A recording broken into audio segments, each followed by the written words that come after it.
Hello everyone, this is Sudhir Kumar Dwivedi, Assistant Professor of Law from Gemtech School of Law, Greater Noida. The topic for today's lecture is condonation of delay under the subject drafting, pleading and conveyancing. Let us first discuss what is the concept of condonation of delay.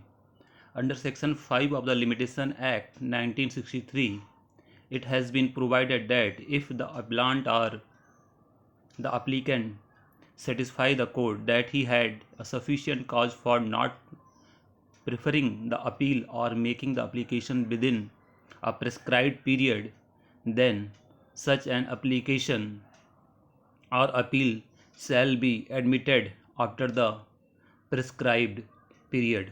Suppose 30 days has been a time frame which has been provided in law to file an appeal, and if the appellant could not file the appeal within 30 days, then if there are suppose some specific circumstances and because of which he could not file an application under file an appeal under within 30 days, in that case under section 5 of the limitation act he can file an application for the condonation of delay that kindly allow me to file the appeal even after the passing of the prescribed period.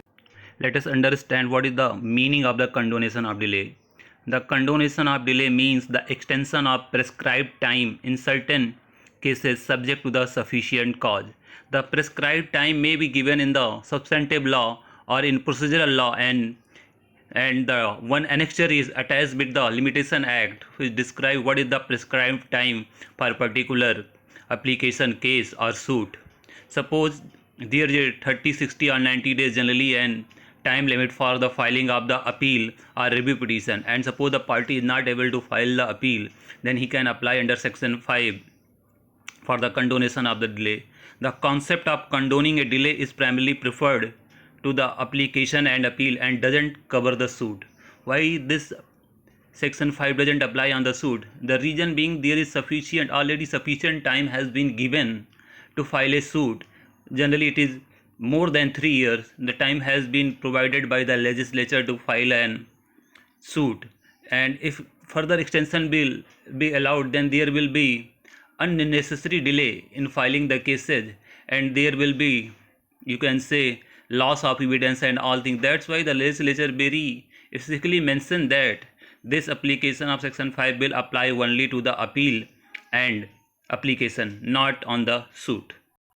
Now let us understand what is the condonation. The condonation means an applied pardon of an offense by treating the offender as if it had not been committed.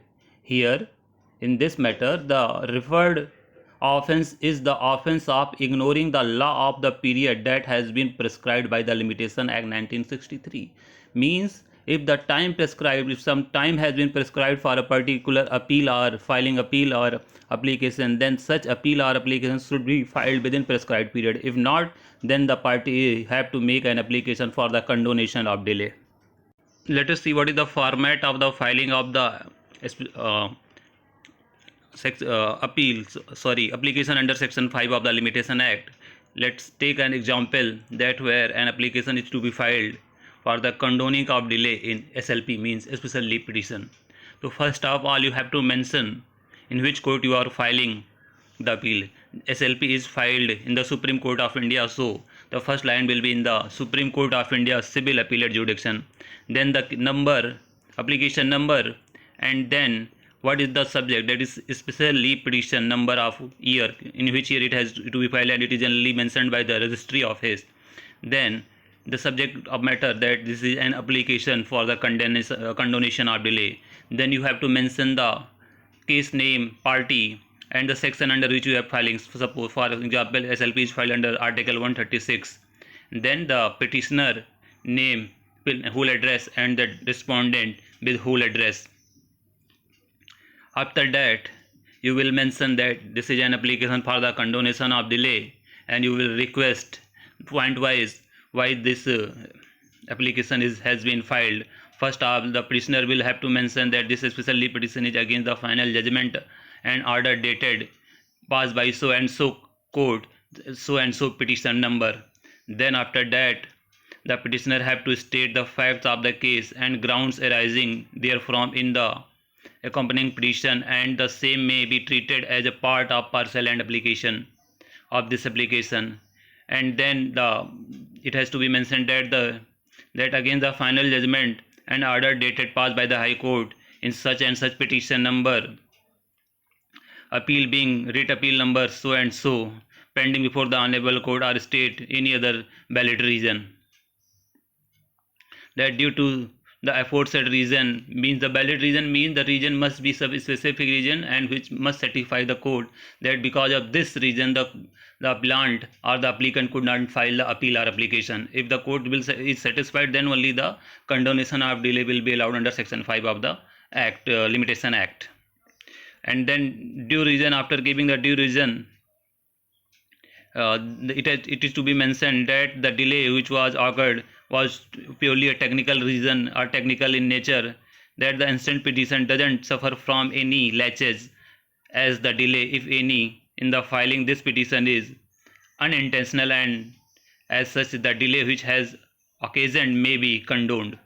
So this is the general format for filing an application for the condonation of delay when there is delay in filing, especially petition under Article 136 of the Indian Constitution. In last, there will be pray. It is therefore more respectfully prayed that this honorable court may be pleased to condone the delay, if any, in filing the instant SLP against the impugned judgment and order dated passed by the Honorable High Court of at in writ petition number so and so of so and so year, and then pass any further order this honorable court may deem fit and proper under the facts and circumstances of the case. And in last, there will be the sign of the petitioner and or of the advocate on behalf of the petitioner, and place and date must be mentioned. And it is important to note that an affidavit should be filed with this application, that whatever has been stated in the application is true. If the affidavit has not been filed, the application will not be considered. That's all about the concept of the condonation of delay under the drafting, pleading and conveyancing. And since this has been already been taught under the Civil Procedure Code in 5th semester, that's why I have not dealt in detail what is the condonation of delay, but I have given the concept. And since this is a subject of drafting, that's why I deal with the format of the filing of the application. Thank you.